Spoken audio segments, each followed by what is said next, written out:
Um venezuelano foi assassinado a tiros na frente das 3 filhas, menores de 18 anos. A vítima é identificada como Juan Victor. Ao vivo, Sabrina Barbosa conta os detalhes. Ô, Daiane, esse foi o caso de Cabedelo, é isso? Esse foi o caso de Cabedelo. É o primeiro homicídio do ano lá em Cabedelo, não é isso? É o primeiro homicídio do ano em Cabedelo. Nós tivemos aí a virada de ano, com Cabedelo fechando o ano em alta com homicídios. E agora, mais um ano, invadiram a casa dele.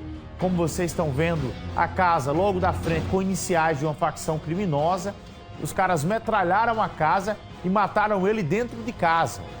Vê só aí com Sabrina Barbosa. Oi, Sabrina, bom dia. É o primeiro homicídio do ano em Cabedelo. Crime com requintes e crueldade, né, minha filha? Tribuna Livre.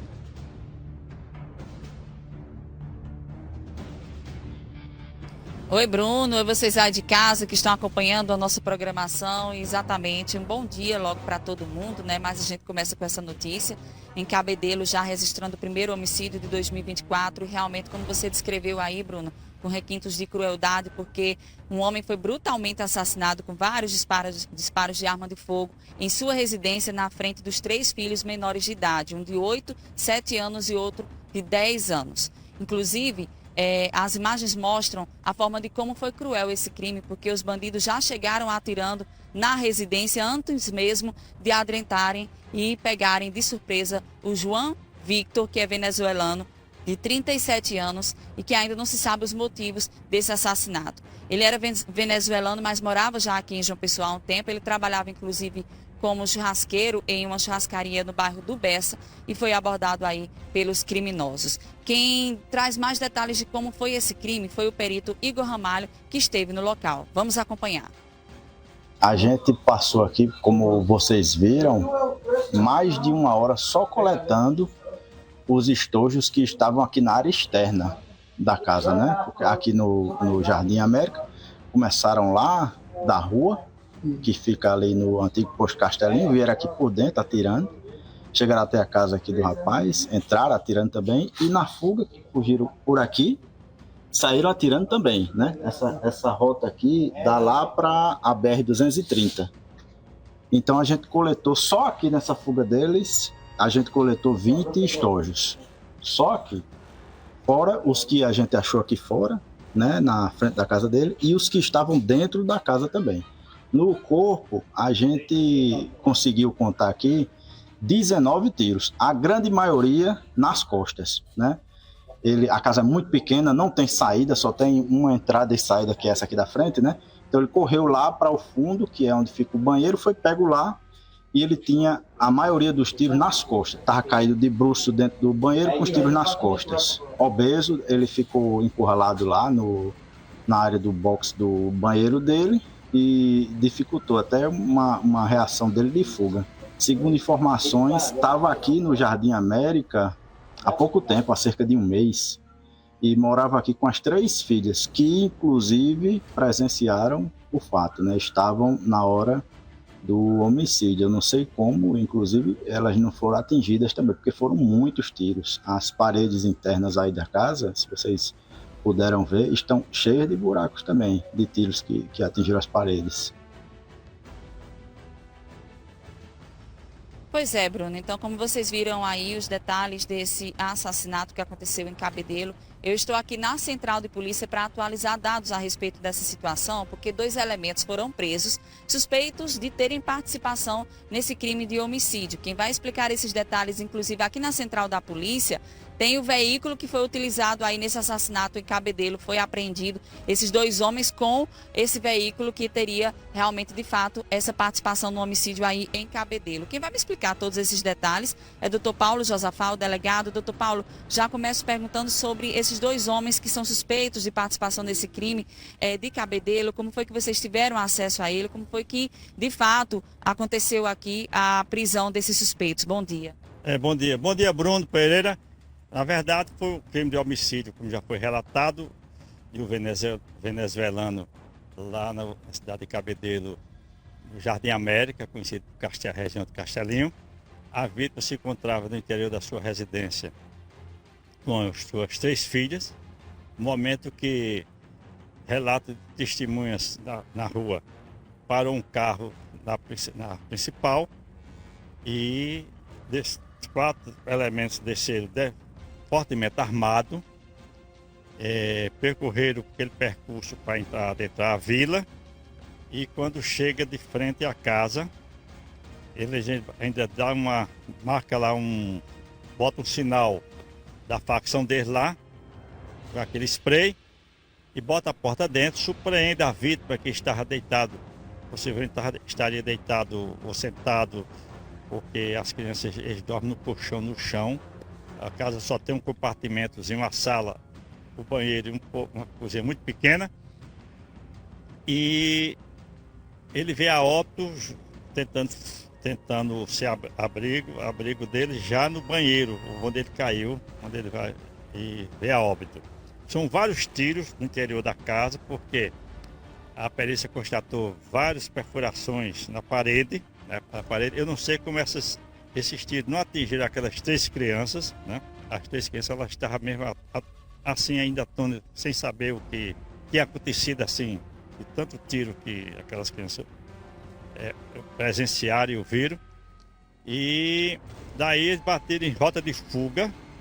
A sequência vai ser do outro lado da rua, sai, tem acesso para lá. Nesse ínter, a polícia militar chegou, os policiais militares chegaram, e naquele momento já ouviram tiros. Quando sai do local, tira a uma certa distância, sai em direção daqueles tiros. Quando chega no local, já não está mais, não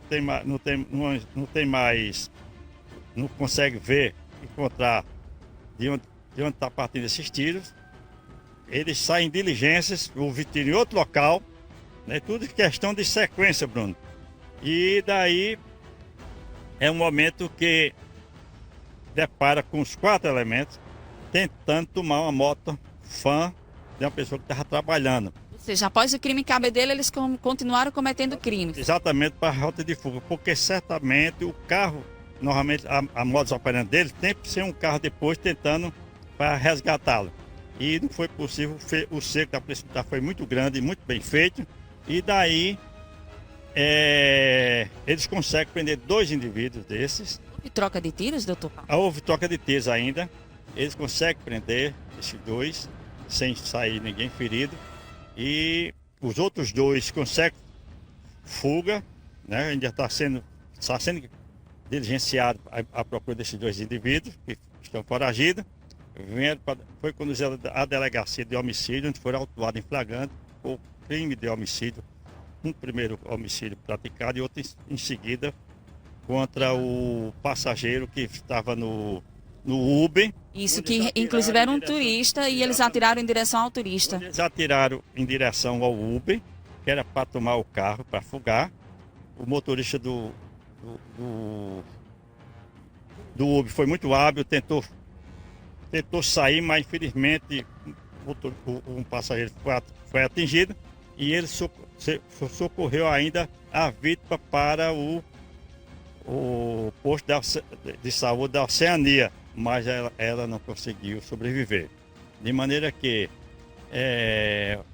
quero parabenizar os policiais militares por esse trabalho de risco e com muita habilidade, né, efetuar essas prisões. As diligências continuam para localizar não só a delegacia de homicídio, como policiais militares, a inteligência estão trabalhando em Cabedelo para tentar prender esses 2 indivíduos ainda hoje. E ainda estão foragidos, né? Foragidos e vão ser empreendidas várias diligências para que possa localizar esses 2 foragidos que estão para vir para dentro do processo. Doutor Paulo, Bruno quer falar com a gente? Pois não, Bruno, estamos te ouvindo, pode perguntar. Só para quem está em casa ter a dimensão da gravidade do que nós estamos falando, prestem atenção. Esse é o delegado doutor Paulo Josafá, que está ao vivo com a Sabrina Barbosa. A Polícia Militar da Paraíba prendeu 2 suspeitos. Eles são suspeitos de quê? Da morte do venezuelano na madrugada lá em Cabedelo, na fuga, eles tentando fugir. Eles queriam roubar um carro E aí, nesse movimento, eles acabaram atirando no motorista de aplicativo. Dentro do motorista de aplicativo tinha um turista do Mato Grosso do Sul. E esse turista que estava curtindo férias em João Pessoa morreu e foi assassinado no local. Doutor Paulo, então, para a Polícia Militar entregou a ocorrência aos senhores da Polícia Civil. Vocês conseguem ter elementos que colocam esses dois presos na cena do crime.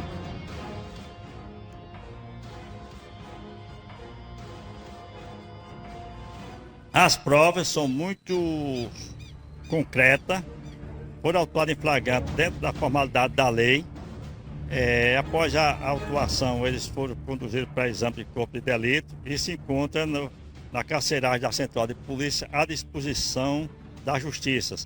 E o carro do motorista do Uber foi conduzido para a delegacia, onde hoje, na manhã de hoje vai ser periciado pelo Instituto de Polícia Científica, provas técnicas, científicas, para que possa colocar esses indivíduos em frente da justiça e seja condenado. Exatamente, Bruno. Olha, falando um pouquinho sobre o veículo, aquele é o veículo que está aqui, que foi utilizado nesse crime brutal. Na verdade, 2 crimes, né? Além deles terem matado o venezuelano, depois também mataram um turista de Mato Grosso que estava por aqui no momento em que teve ali a abordagem ao motorista de aplicativo. Para você ver quanto essa cena realmente foi brutal, quanto eles estavam, de fato, muito bem organizados criminalmente falando, com forte armamento e já pronto para o crime, não é isso, doutor Paulo? Exatamente. E na rota de fuga dele houve alguma falha, não foi falha, foi a ação das policiais militares que não deixaram a área que possível carro de resgate pudesse tirar ele daquele local. Eles ficaram perdidos, atordoados com tanta ação das policiais militares, fechando toda aquela rua do Bessa. É assim que se deve trabalhar, é assim que a polícia tem agido, principalmente em Cabedelo, na situação que se encontra no momento. Os 2 que ainda estão foragidos continuam permanecendo em diligências à polícia na busca. Ninguém dormiu, está todo mundo em ação.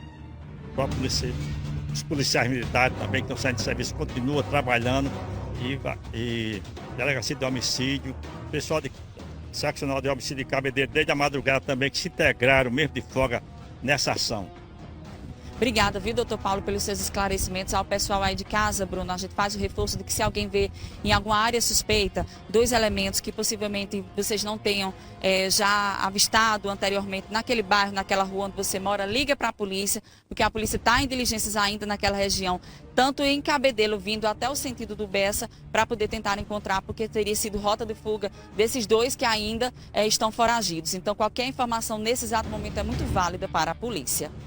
Volto com você, Bruno, direto aos estúdios. Olha, a você que está nos acompanhando agora, ao vivo, nós somos a única TV de João Pessoa ao vivo tratando desse assunto.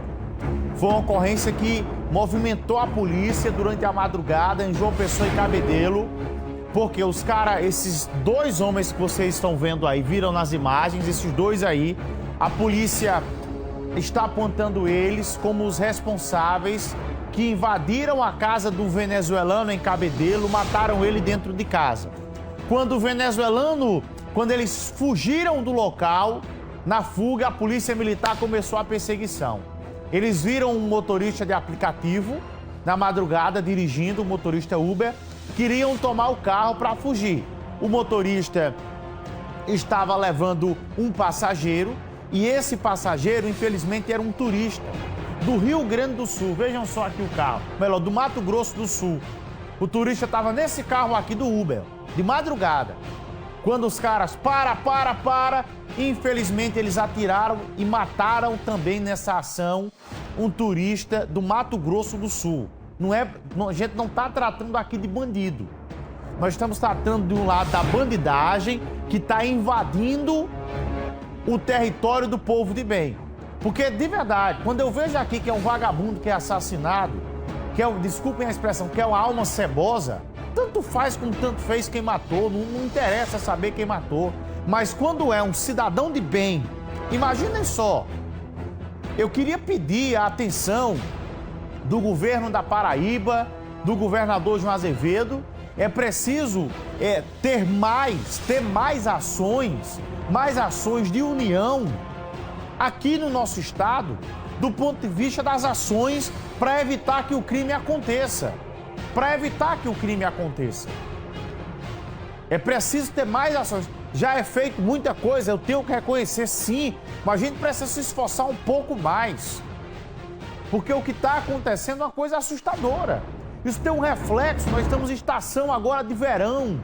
Imagina quem está de fora agora assistindo isso daqui. Não é terrorismo, é uma realidade. Uma realidade que tem que ser dita, que tem que ser mostrada para se cobrar. Para se cobrar. Se bem que a gente vive em um país, chamado Brasil. Vocês viram agora os marginais que saíram na saidinha do final de ano, né? Na saidinha de Natal, a quantidade de crimes que estes vagabundos que estavam presos saíram e acabaram cometendo, matando inocentes e pais de famílias. Lamentavelmente é isso que vocês estão vendo aí. Eles falaram com a nossa equipe. Daqui a pouco eu trago a fala dos dois, eles conversaram com a nossa equipe. Os dois. Eu trago mais detalhes em instantes. São 6h23.